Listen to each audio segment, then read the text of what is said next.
Now, there's nothing to be nervous about. I've flown thousands of miles, and I can tell you it's a lot safer than crossing a street.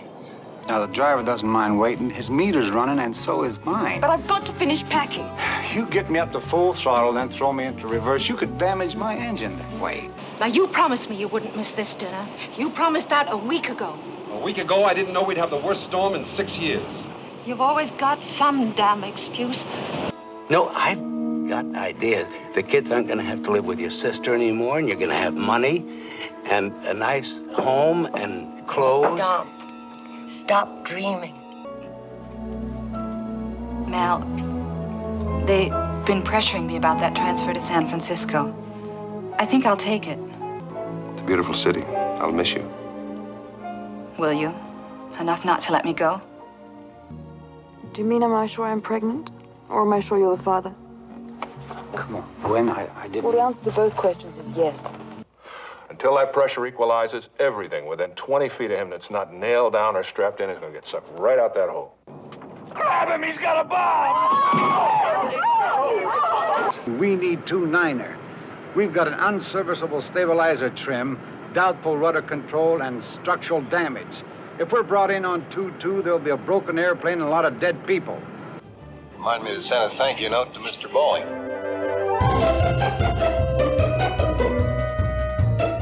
Hello, I'm film historian Tony Maeda. And I'm Brad Shreve, who's just a guy who likes movies. We discuss movies and television from Hollywood's golden age. We go behind the scenes and share our opinions, too. And of course, being the average guy, my opinions are the ones that matter. As does your self-delusion. Welcome to Going Hollywood. Tony, I want to start out this episode a little different than we normally do. Oh. I want to talk about reviews for the movie Airport. And first of all, I want to make a caveat. I will repeatedly accidentally say airplane during this recording. I absolutely know it. I've been doing it all week. You have been doing it all week. Yeah. How many times have I had to say, Brad, airport, not airplane, airport? Yes, there's a difference. There's a slight difference. I laughed throughout Airport every time I saw a scene that reminded me of a scene from Airplane. But I want to start out by talking about some reviews that came out in 1970 about the movie Airport. All right, so we're talking about Airport. I think we should say that. From 1970. 1970, that was released March 5th of 1970 by Universal Pictures. Go ahead. It was a drama, suspense, disaster. It was at the time. I don't know if people would call it disaster anymore. It's more of a drama suspense because considering the whole world didn't blow up, it's not really a disaster anymore. We got to talk about that. Okay. Burt Lancaster said that the movie was the worst piece of junk he ever made. I know, I read that too. Roger Ebert said, based on the actor Heflin, who played the bomber. Van Heflin. As the guy with the bomb in his briefcase is perhaps the only person in the cast to realize how metaphysically absurd Airport basically is. Yeah. The airplane already has a priest, 2 nuns, 3 doctors, a stowaway, a customs officer's niece, a pregnant stewardess, 2 black GIs, a loudmouth kid, a henpecked husband, and Dean Martin aboard, right? So obviously the bomber has to be typecast too. And Dino's on there. Yes, indeed. And here's the longest one. This is by Vincent Canby with the New York Times. This came out in March of 1970. Gird your loins.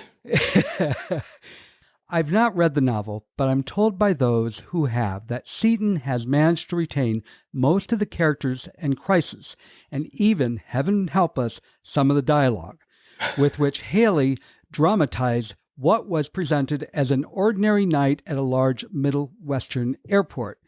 In the course of this ordinary night, airport operations are complicated by the worst blizzard of the year. A mad bomber holding a one-way ticket embarks on a non-stop flight for Rome. A cute little old lady stowaway is captured.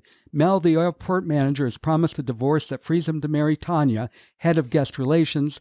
Vern, the married pilot, must decide what he'll do with Gwen, the stewardess carrying his seed. A plane is stalled on a key runway, and a group of angry suburbanites is picketing for noise abatement, when they might better worry about snow removal. Seaton has made all this so superficially contemporary.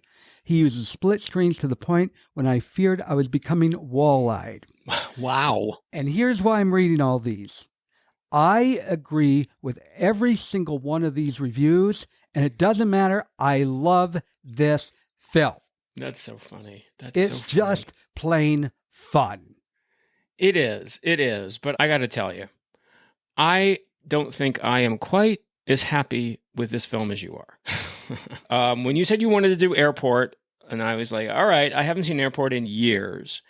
But I do know, of course, after I've seen it, I know the myths about Airport, and I know it started the disaster film genre. It truly is the granddaddy of disaster films all through the 70s. And then you wait 2.5 hours for the damn disaster to happen. 1 hour. Yeah, 1 hour is when people board the plane. I was being hyperbolic, yes. Well, it probably was the disaster happened in an hour and a half. You're probably right. No, absolutely. It's insane. It's absolutely insane that it takes so long to get to the pièce de résistance. And here's another thing. Here's a spoiler alert. This is your spoiler alert, people. So if you haven't seen Airport from 1970, okay. Only one person dies in this film, and it's Van Heflin, and it's the bomber. So we're so used to everybody. I mean, I've seen, Towering Inferno, perfect example. How many people in Towering Inferno go flying out those windows on fire? How many innocent people? Nobody in this film dies, which is wonderful. But is it a disaster movie, or is it just a plane hijack movie with one crazy lunatic with a bomb in a toilet? I ask you. I think today it's number two, what you said. I can see why people called it a disaster movie at the time, but we have gone light years behind that, especially with CGI. Oh, especially. And because really this is a 2 hour and 17 minute, I think that's the runtime, 2 hour and 17 minute soap opera. No, it is. It absolutely is. It absolutely is a soap opera. And the fact that you have so many stories happening, I just kept saying, when is this movie going to start? When is this movie going to start? And the phone rings all the time, and every time the phone rings, we get split screen. Sometimes triple screen. Sometimes 4 screen. I feel a little bit like Vincent Canby, a little wall-eyed with the split screen. I love split screen, don't get me wrong. In Thomas Crown Affair, which is I believe the very first film to start that kind of really cool mod, but it fits the Thomas Crown Affair because of the music of the Thomas Crown Affair. And it's just a really cool effect. In this, it's just like, because they've got so many freaking stories to tell at the same time, they have to do a split screen. It's insane. Yes. I said I love this film. It is awful. I love disaster movies. I love end of the world movies. No, even really, really, really bad ones. Though I am not a fan of Armageddon. And I can watch them over and over again, but this one I could not. Because it is just, first of all, because it takes so long to get to the disaster. And the stories are so cheesy. Just so cheesy. He's dealing with the worst snowstorm in the world, and he's dealing with his wife in the office talking about divorce. It's just absurd.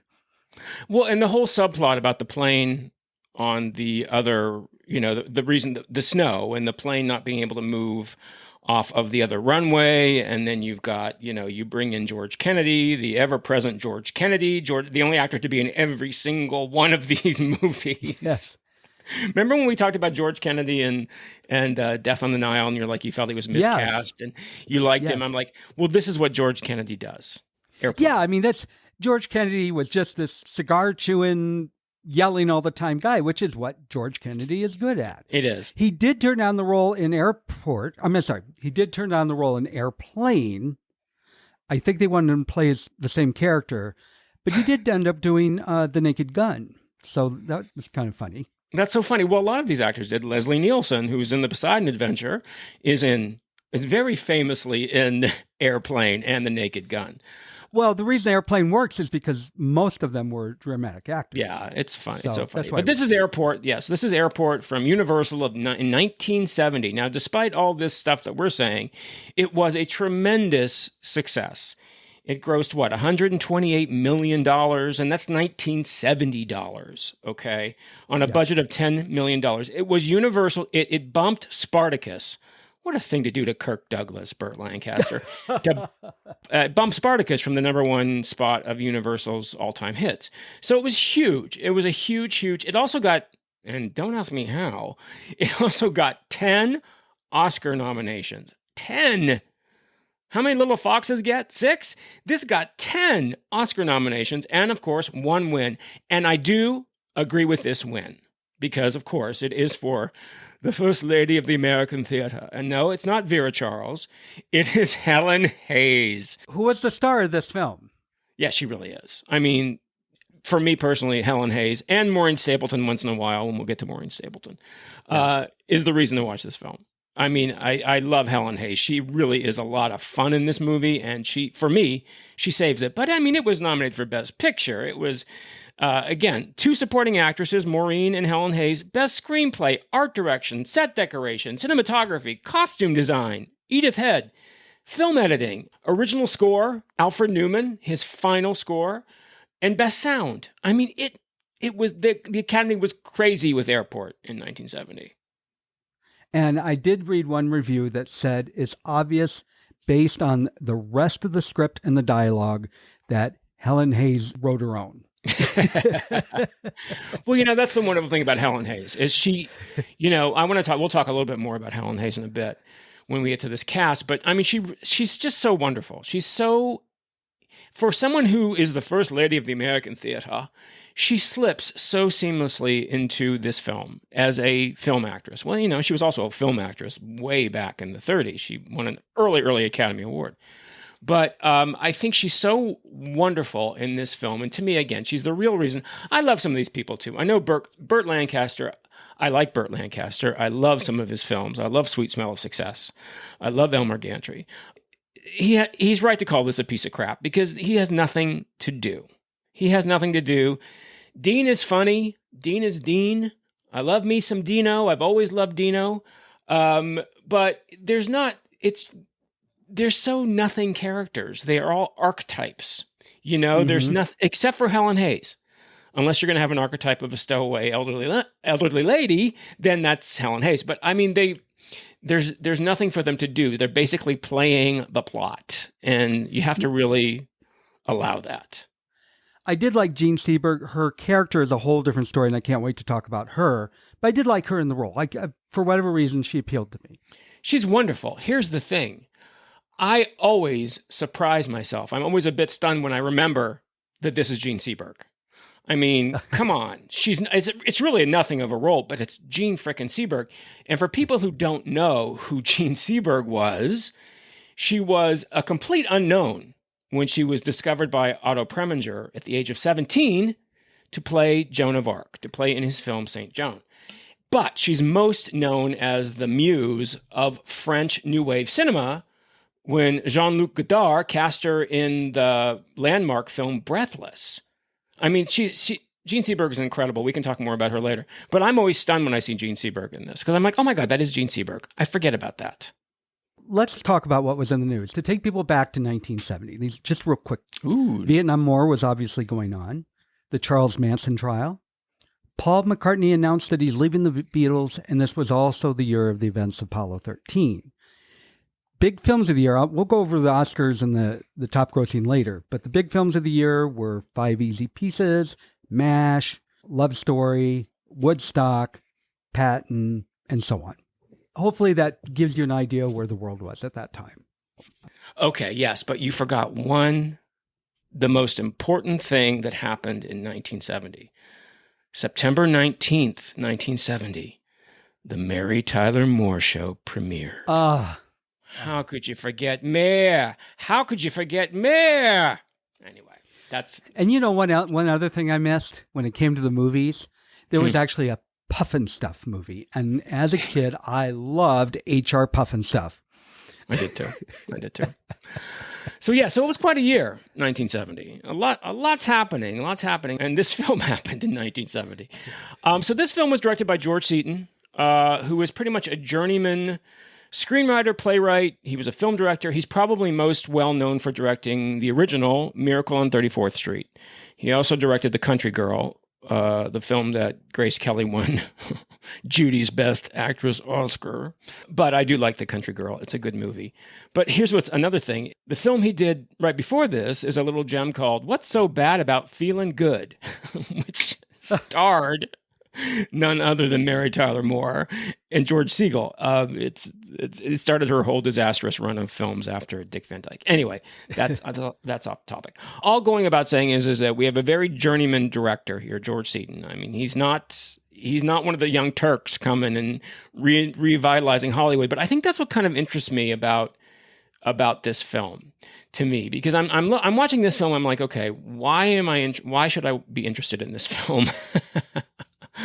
What I find most fascinating about this film is that it is a true amalgam of classic Hollywood and the new wave, the new age, if you will. Because first of all, you got Burt Lancaster. I mean, you can't get much more classic Hollywood than Burt Lancaster. Think of him and Deborah Kerr, being swept away in the waves and From Here to Eternity. You can't get much more classic than that. You have George Seaton, as I said. You have Ross Hunter, the producer, who I want to talk about in a bit. And you have Dino. You got Van Heflin, who was a star in the 40s and 50s. And then on the other side of this, you got the new kids. You got the muse of the new wave, Gene Seberg. You got Jacqueline Bisset. And, of course, they play the love interests of the old Coots. So, hello. Typical. So you do have like a clash between the old Hollywood and the new Hollywood, because you have this old exposition-heavy storytelling of old Hollywood, and then you have this hot new genre of the action disaster film. So I find that one of the most fascinating things about watching this film. Yes. If you look at the cast, not just the stars, look at the full cast. You have so many people speaking roles or strong enough that they get credit. It's just huge. It's a huge cast. You see the template here for the Poseidon Adventure, for Towering Inferno, for all the airport movies that come after this. You get all these international cast, all-star cast. People don't realize it. We're so used to it today. And we talked about this a bit with Death on the Nile. All-star casts were not that usual. It happened occasionally, but it wasn't like you went to a movie and saw all these. You would see this frequently. This is fairly rare occurrence until I would say about 1970. And Airport started this, and then you put them all together in some disaster. And that's what Airport did. What is it with the 70s that all of a sudden you had big stars doing these schlocky films and things like The Love Boat? Love Boat is one of those that actors had been on the highlight for some time, but you had big stars in these bad films in the 70s. Maybe they had no other choice in the 70s most of the decade. Think about that for a minute. You didn't have big stars. You had stars on the way down. You didn't have Jack Nicholson. You are correct. You didn't have Barbra Streisand. You didn't have Robert Redford. You know what I mean? You didn't. You had your Burt Lancasters. You had your Dean Martins. You did have Paul Newman in Towering Inferno and Steve McQueen, but that was a big deal.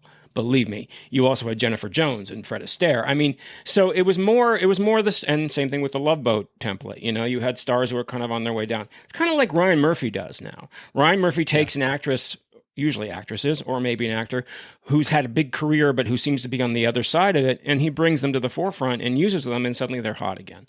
So Burt Lancaster had been making films since the early 50s. And he won his Oscar for Elmer Gantry in 1960. And, you think about films like From Here to Eternity, Judgment at Nuremberg, Come Back Little Sheba, The Rose Tattoo.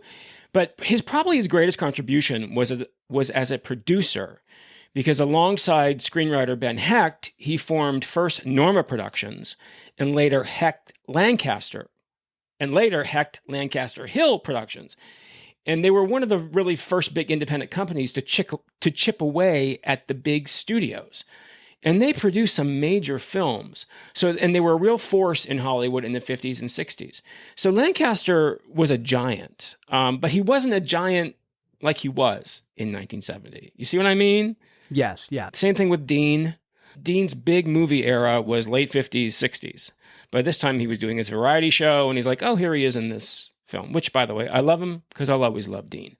And you have Gene Seberg, who, again, Breathless was in the early 60s. So it's these people are really, and of course you have the First Lady of American Theater, you have Helen Hayes, who won an Oscar in 1931. So these aren't hot people. No. But they are good actors. good characters and very competent actors.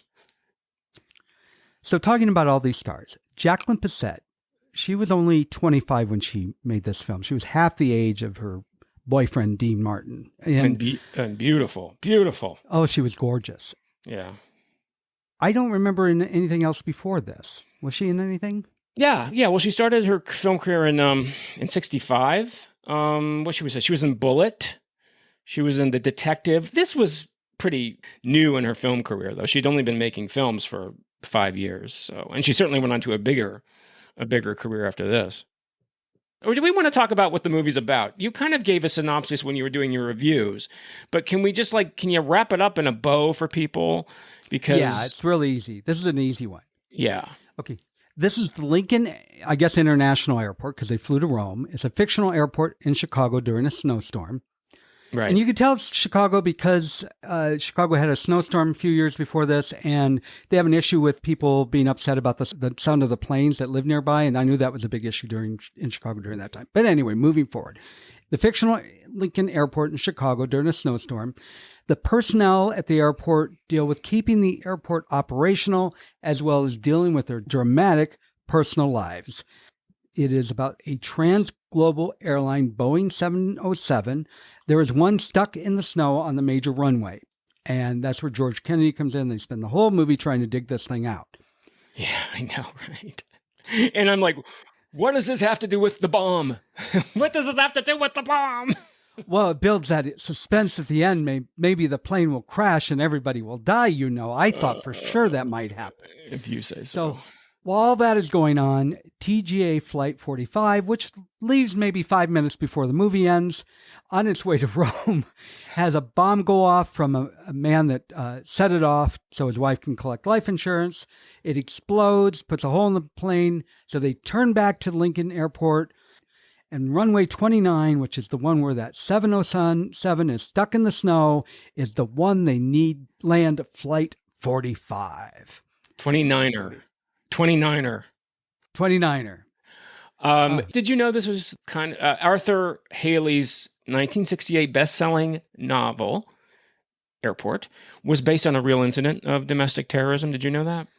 I did. I don't know the details. I only saw that it was based on a real event. Yeah, it was a 1962 Continental Airlines Flight 11 from O'Hare to Kansas City, and it crashed, killing all 45 passengers and crew aboard. And it was a suicide bomber. It was this guy who had taken out a $150,000 life insurance policy plus $150,000 in supplemental coverage, which is what Van Heflin does in this film. Isn't it crazy that they took out life insurance in the airport? Did you know? I remember those. Do you really? I don't remember that. I was wondering if they're still there. I think they are still there in machines now. I don't know that for a fact. I think they still have machines. The fact that there was a life insurance kiosk. Yeah. I don't know if they're still there. I wouldn't notice if they're not still there. They're not still there. But it's just so funny. So anyway, the claim ends up being denied, as the claim will be in an airport, because it's suicide, because he's exploding dynamite, detonating it in a toilet. So it's kind of interesting. And it's also, as you said, there was a 1967 snowstorm in Chicago with 23 inches of snow. So yeah, it is based on, it's suggested by this real act of domestic terrorism which happened. But all these other related stories, that ain't based on anything real. That's just a whole lot of exposition, if you ask me. Yes. So anyway, as we said, George Seaton, he wrote the screenplay for this as well as directing it. And I just want to talk briefly about Ross Hunter, because Ross Hunter produced this. And I would love to do an episode sometime on Ross Hunter, because I'm just going to throw some titles at you. Magnificent Obsession, Imitation of Life, Tammy and the Bachelor, Pillow Talk. These are all Ross Hunter movies. Ross Hunter, he began as an actor, and he eventually made his way to becoming a staff producer at Universal. He was arguably the most prolific director of the 50s and 60s. And he did these fabulous, big, glossy melodramas that I just mentioned, with Rock Hudson, usually. And then he segued over to the Hudson Day comedies, to Pillow Talk, to Never Come Back.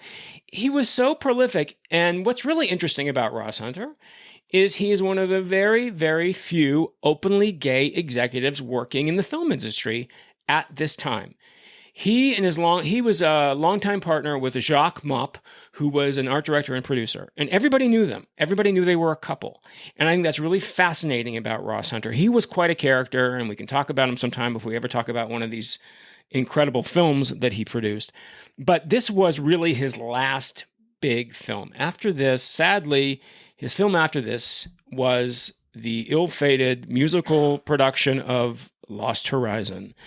And if you want to see a bad movie, wow, watch that one. And that was his last film. I didn't know it ever existed. Oh, God, it's painful. It's painful, especially since the original is such a classic. But yeah, so Ross Hunter brought all these people together and basically created this entire genre of disaster film, which just, ran rampant in the 1970s. As I said, there were, 4 more airports alone after this film. And they all made money. That's what's amazing. They were kind of diminishing returns, but they all turned a profit. People loved seeing old movie stars getting killed in disasters. It's so true. Planes, burning buildings, ships turned upside down, swarms of killer bees, earthquakes. I mean, let's throw Olivia de Havilland and Jack Lemmon and Robert Wagner and Gloria Swanson, and let's turn them upside down. I mean, it's a hysterically funny, campy genre. And although this film isn't campy, this is where it started. And what's really scary, of the 4 airport movies, this one is by far the best. It continued to get worse every few years afterwards. There were 3 sequels, to this. And there's Airport 75, which is the one with Karen Black. I'm always talking about Karen Black flying a plane. Mm-hmm. That's the one with Karen Black and Gloria Swanson. So, I mean, that is by far the campiest, because anything with Karen Black is going to be campy, and then you're going to throw in Gloria Swanson. Then you had 77 that's the one with Olivia de Havilland and Jack Lemmon, and the plane disappears into the Bermuda Triangle. Oh my God. I didn't even know Jack Lemmon was in that. One of my favorite actors. So funny. And then you have Concorde 79, Airport 1979, which has Robert Wagner, Alain Delon, and Martha Ray. You can't escape her this season. No, I can't. And that one has a missile headed toward them, and they land the plane on the side of an Alp. So think about these plots. This one is pretty damn tame. One guy dies, and they land safely in Chicago. They return to Chicago. Martha Ray, was she in the control tower hamming it up? She probably was. That's what caused the distraction. She was in there singing. So anyway, about this movie and this humongous cast, I think some of the interesting tidbits. I got a couple interesting tidbits about this movie. So we talked about Maureen Stapleton. I love Maureen Stapleton. Maureen Stapleton, if you're going to have, let's call her the second first lady of American theater, because she was a wonderful stage actress, and she was also deathly afraid of flying. So it's kind of ironic that she would be in the first airport film. So was Dean Martin, by the way. Dean Martin did not enjoy flying. And sadly, Dean Martin's son, Dean Martin Jr., died in a plane crash much later than this. So that's kind of a very sad caveat to that. Most of the filming of this at Lincoln International Airport was actually filmed in, do you know, Brad, where it was actually filmed? Minneapolis, St. Paul. That's right. Isn't that because they could count on snow in Minneapolis, except it was having a record-breaking warm spell? Yes, of course. Okay, and here's something else interesting and kind of sad. The plane they used in this film actually crashed in 1989. 322 people on the ground died when the plane crashed into their houses. This my is God. Terrible. God. That's tragic. Horrible. I want to talk about Jean Seberg. Oh, please do. Her character, Tanya Livingston, I hope she made a lot of money because she had the busiest job on earth. Oh my God. She was the woman that did public relations for the airline, TGA, yet she seemed to run the entire airport. She dealt with customs. She dealt with The Stowaway. She went out on the airfield with Burt Lancaster to look at the planes when there was a problem with it being stuck. At one point, a character was narrating and she's typing up the letter. This woman did everything. She did. And was beautiful in the process. She was. Well, the sad thing about Jean Seberg is that not about this time was when she was famously targeted by the FBI for her leftist politics, particularly her support of the Black Panthers. I mean, this woman was harassed. She was slandered by the FBI, and she was pretty much blacklisted. And after she committed suicide in 1979, the FBI admitted that they did this to her. They planted false rumors in the media that she was pregnant by a Black Panther as opposed to her husband. And this happened about the same time as Airport. It's disgusting what they did to this woman. And there's wonderful documentaries on Jean Seberg. There was just a film called Seberg, which spells it all out. So I just think it's so funny when I see her in this and I remember, how important she is in other eras of filmmaking, the fact that she, is kind of the muse, as I said, for this French New Wave. To see her with Dean Martin, in Airport is always very stunning to me. But she's wonderful. Helen Hayes, I think Helen Hayes is she's so charming in this because she's so conniving. She's so duplicitous. You think she plays the little old lady card so brilliantly. And yet she manages, what she does is she stows away on planes. It's her hobby. She says she's going to see her daughter in New York and she can't afford to take plane trips to go see her daughter in New York. She lives in Los Angeles. But you kind of get the feeling she just does it for fun. Yeah. Because she really, really enjoys it. Because when she's finally given a real ticket at the end of the film, because she's also helped thwart this saboteur on the plane, she's like, it's more fun the other way. Yes. And you believe her. She's so charming. She's so wonderful. She absolutely deserved to win that Best Supporting Actress Oscar. Well, and when she's sitting in that room with Burt Lancaster and Jean Seberg, and she's just casually talking about all the ways that she is able to stow away. And I thought this was one scene that I thought was really cute because Jean Seberg, based in her role, was just furious and disgusted by this. Whereas Burt Lancaster thought she was adorable and funny. And I kind of liked that. It's one of the few scenes that actually I thought was well done. Yeah. Well, yeah. She's the heart of this film. She's the heart of this film. This film would not be anything without her. So anyway, I guess what I want to say is, as we said at the beginning, when this was released in March of 1970, Universal didn't really believe in it. They didn't think they really had anything here. And so they opened it very wide. And as I said, it was the biggest hit in Universal's history, replacing Spartacus. And it started off this entire genre of disaster films. And also one spoof in particular, which Brad's always calling this film. It was it was the genesis of Airplane. And Airplane's based on all of these Airport movies, but you can definitely, one of the delicious things about watching Airport is remembering the parts of Airplane which call it out. I could not stop giggling because it kept reminding me of scenes, and sometimes verbatim. And I'll tell you the one that just, the music and the score in this film, it was so dramatic. It's so dramatic. And even the opening, when you're seeing the little model plane, you do everything but see the strings for it. When it comes out of the cloud, just like at the beginning of Airplane, I'm like, oh my God. I didn't realize it was so identical to it. Almost identical. Yeah, it's fun. It's fun to watch this after watching Airplane.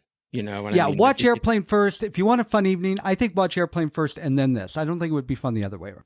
Before we go, I want to bring somebody back up that we talked about, and that is Maureen Stapleton. What did you think of her acting in this movie? I love Maureen Stapleton. As I said, she's the second First Lady of the American Theater. She's okay. Well, the part that she plays Inez Guerrero. She plays Van Heflin's wife, who's figuring out that he's actually going to do this suicide bombing on this plane. And she's basically an emotional heap for most of the film. She's running around, pulling her hair, and nobody does that better than Maureen Stapleton. Nobody is an emotional wreck for 90 minutes better than Maureen Stapleton. So I love Maureen Stapleton. She got a Best Supporting Actress nomination for her performance, and I think she's wonderful. What do you think? There's two emotions I had in this film. Well, Yeah. 3. One is boredom. One is I laughed a lot with Helen Hayes. And the other, I was almost in tears with Maureen Stapleton. When she found out that her husband was on the plane to Rome and she's looking out that window and the way she acted with just her face, and obviously she must have thought her husband was leaving her. She didn't know all the rest of the story. She just knew her husband flew to Rome, and she's so distraught. And I just was, it hit me in the stomach. And then after the plane lands and she knows that he blew up the bomb. Yeah. And her in tears and running to the passengers and telling them they're sorry. It was one of the few emotions that I had while watching this film. I was entertained. I shouldn't say I was bored. I was entertained, but it's not a very good film. Well, here's what I love about Maureen Stapleton. So you see Maureen Stapleton in a part like this, and most of her films, she plays very, very sympathetic women who are going through crisis, women who are at the end of their rope. She was quite a broad, Maureen Stapleton. Nothing like this. First of all, she was best friends with Marlon Brando, which is something wonderful. But, she was a real crazy, crazy lady in the best sense. I think it was Dick Van Dyke. Dick Van Dyke talks about going to his first Hollywood party. And she was there, and he had just done Bye Bye Birdie with her, the film version. She plays his mother. So it was the cast party in the Bye Bye Birdie. And apparently at one point in the evening, she's naked in the pool, urging people to come on. She was a body broad from day one, but she specialized in playing these incredibly sympathetic women on the verge of a nervous breakdown. And that's what I love about her, because she's a real life force, Maureen Stapleton. She's a real, real force. And she's a force in this film. She really is wonderful. She really was. So before we go, let me just do the stats on the film as far as how it did compared to others. Just a quick rundown. For Oscar nominees, it was nominated. Patton won, and the other films were Five Easy Pieces, Love Story, and MASH. The top grossing films of 1970. The only reason I can figure out why this was the top is because the incredibly handsome and delicious Ryan O'Neal, and that is Love Story, made $106 million. Probably on a much smaller budget, I would guess. Oh, much smaller. Well, Love Story was the movie to end all movies in 1970. Yes. I mean, truly, yeah. Next, we had Airport. The next one we had was MASH, then Patton, and then number 5 was Woodstock. Oh, really? Interesting. Interesting. Yeah, and I doubt many people watch Woodstock these days. No, I don't think so. And Rotten Tomatoes. This was the big surprise to me. Rotten Tomatoes, the critic score averaged out to 72%. The audience score, 54%. Now, usually you have the critics ahead by 20% in a movie that is like a very serious drama or an art film. It's very rare that this type of film, especially after what I read, would do better with the critics than the audience. And I'm guessing that audience score is probably people that watched it more in recent years. Yeah, I agree with you. Because as we said at the beginning, this is not, you're waiting an hour and a half for the disaster to happen. And this is a disaster film. So it's, it's a different way of filming. It's a different way of experiencing film. It's a different time. I kind of like the fact that they're a little more conservative with the disasters. When there's disaster from like 10 minutes in, you're like, oh, you kind of blow your wad when you're 10 minutes in. They're very conservative in their doling out, maybe a little too much, of the story and letting the disaster happen very, very end. I like the fact that only one person died, and it was the person who was responsible. I don't like to see Jennifer Jones going flying out of an elevator on fire. I mean, I don't like innocent people getting killed, obviously. Was gruesome. Yes. So I actually kind of like that, even though I agree with you. They take way too long to get to the main, till that plane takes off. You're like, come on, let's get going, people. Yeah. Should we tell them what's coming up next week? Well, we have twin disasters for you, ladies and gentlemen. So Airport is our first, and we have a second one coming up. I don't think we should tell them. I think they should, I think they should tune in next week and see what we're going to talk about. I guarantee you, it's a lot of fun. It's a lot of fun. This movie is important historically because of the fact that it was the first, but this next one is just a hell of a lot of fun. Yes, indeed. So, listener, If this is your first time listening or one of the first few times and you're not really ready to make a decision whether you like the show or not, at least subscribe so you'll know when the next episodes are coming up. And if you've been listening to us for a while, we ask that you please rate and review this show. It's been a while since we've had one. So yeah, that'd be great. We've been getting ratings, but not reviews. So type one out. It only takes a minute. Just say it is very good. They are very good. That's all you got to say. Doesn't need much. Just say good. Good. Well, Brad, I know I only have one thing left to say, but I don't want to say it. So let's not say goodbye. Let's say, stop him. He has a bomb. He's going in the bathroom. Yeah, we better say goodbye. Oh, goodbye, everybody.